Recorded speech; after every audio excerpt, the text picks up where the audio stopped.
m'appelle Friedrich Pfeffer et je viens d'une très belle région en Autriche qui est la région des lacs dans les Préalpes. C'est à peu près la même topographie qu'ici dans le Cantal. Quand je suis arrivé ici, j'ai tout de suite senti que c'était d'abord un peu similaire avec ce que j'ai vécu quand j'étais enfant et adolescent, mais il y avait en plus aussi quelque chose de très spécifique. C'est un environnement extraordinairement sain, propre et beau. Et je crois que tout ça m'a amené à chercher un petit peu, disons, des matières, dont cette fameuse être qu'un jour Gaël m'a dit, vous savez, là en haut, sur les Pertus, il y a un arbre qui devrait vous plaire. On est allé voir et en effet, cet arbre était extraordinaire et j'étais persuadé qu'à l'intérieur, il y avait des secrets. J'ai décidé de l'ouvrir sous forme d'hexagone parce que l'hexagone est considéré être la forme la plus parfaite dans la nature.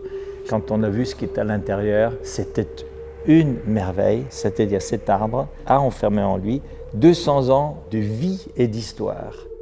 Les 6 morceaux avaient tous des formes très différentes. Et là, il y a un autre phénomène qui s'est ajouté, c'était une certaine mobilité, c'est-à-dire que ces formes bougeaient littéralement tout en étant statiques. Dont l'idée d'aller demander à un chorégraphe de le mettre en mouvement. Donc je trouvais quelqu'un qui pouvait fabriquer des socles en acier suffisamment lourds pour être balancés, mettre des roulements donc industriels en dessous pour que ça puisse bouger.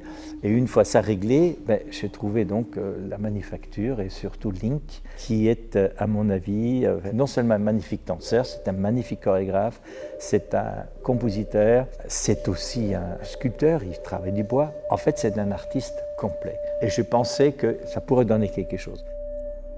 Quand on s'était parlé, il m'a regardé d'une façon un peu particulière, un peu avec un sourire. Et là, il m'a dit, c'est du bois? J'ai dit, oui, c'est du bois. Écoute, ça m'intéresse. Allez, allons voir.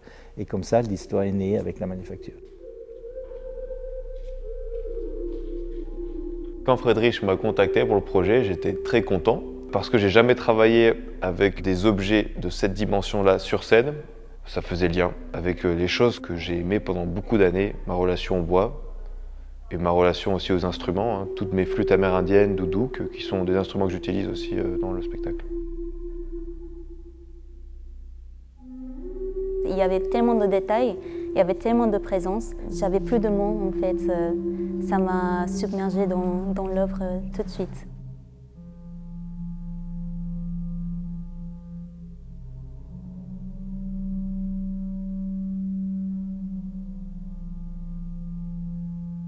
Une fois l'œuvre faite et l'idée de la chorégraphie mise en place, il fallait trouver un lieu. Dans la mesure où cette œuvre pèse quand même plus d'1 tonne. Et là, bien entendu, il y a un lieu absolument magnifique ici, près d'Aurillac, c'est le Parapluie, puisque c'est en plein dans la nature, un espace, je dirais, absolument vierge, avec un sol magnifique, avec un accès direct avec un camion et avec toute l'installation qu'il y a autour. C'était un centre de recherche artistique extraordinaire, donc je les ai approchés et je leur ai posé la question si éventuellement il y avait un moyen de travailler avec eux. Et non seulement il y avait un moyen, mais il y a aussi une équipe extraordinaire sur place, tout à fait prête à nous assister dans cette démarche.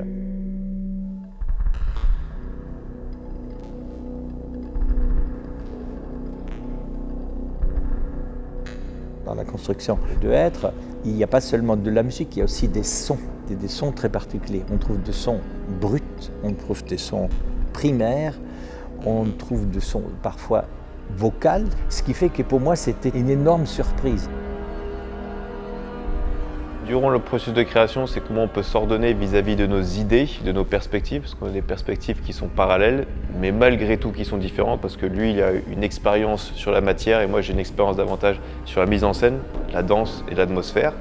Donc par rapport à ça, c'est comment on peut se mettre en corrélation vis-à-vis des fondamentaux de l'écriture scénique et de ce qu'il attend vis-à-vis de son œuvre. Comment on peut placer un univers musical qui soit inhérent par rapport à ce qui fait vibrer Friedrich.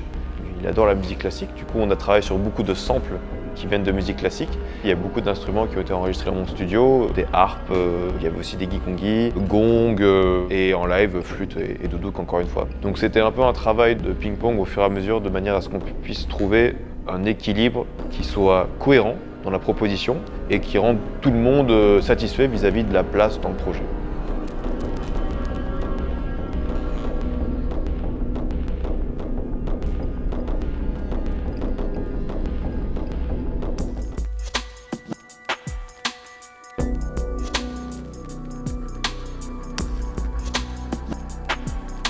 pour être honnête, je n'imaginais rien du tout à la fin. Je ne savais pas quelle forme ça allait avoir. Il y avait juste des idées qui me faisaient vibrer vis-à-vis de la musique, vis-à-vis de comment on peut aménager ça dans l'espace et comment on pouvait faire ça dans un espace-temps extrêmement court, étant donné qu'on a eu peut-être juste 6 jours de répétition, en sachant qu'il y avait toute l'histoire de aménagement scénique, du déplacement de l'œuvre dans l'espace, mettre en place les solos tout en faisant coïncider les musiques avec. Donc c'était surtout un travail de assemblage. Avec ça, on n'a pas beaucoup de vision. Donc on fait confiance au processus et après on aboutit sur quelque chose, on dit ouais, mais finalement c'est pas mal. Et après sur ça, on fera du travail de détail. Mais là, vis-à-vis de la première qu'on a fait, c'était vraiment un jet de dés et voir ce que ça donne. Mais on a joué le jeu complètement dans ça et le but c'était juste d'être en présence. Et je pense que ça a très bien marché.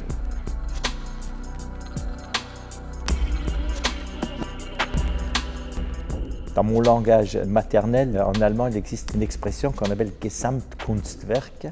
Gesamtkunstwerk veut dire œuvre globale artistique, œuvre totale. Effectivement, une œuvre globale qui est réussie, tout le monde doit jouer le jeu et tout le monde doit être au meilleur de sa forme et au meilleur de ses capacités.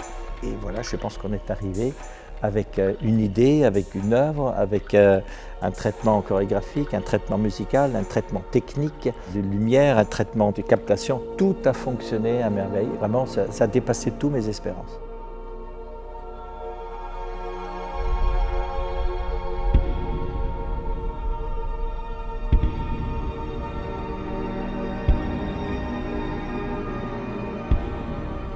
Alors le moral de cette histoire, pour moi, est très clair.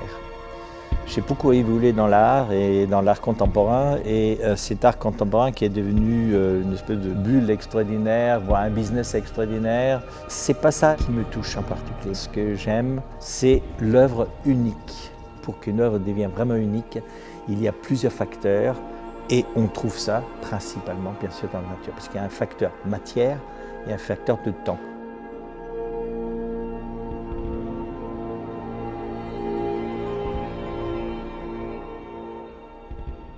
La nature, c'est le plus grand artiste qui existe et existera toujours. Il suffit de le sentir, il suffit de le souligner, il suffit de le mettre en valeur et de lui rendre hommage.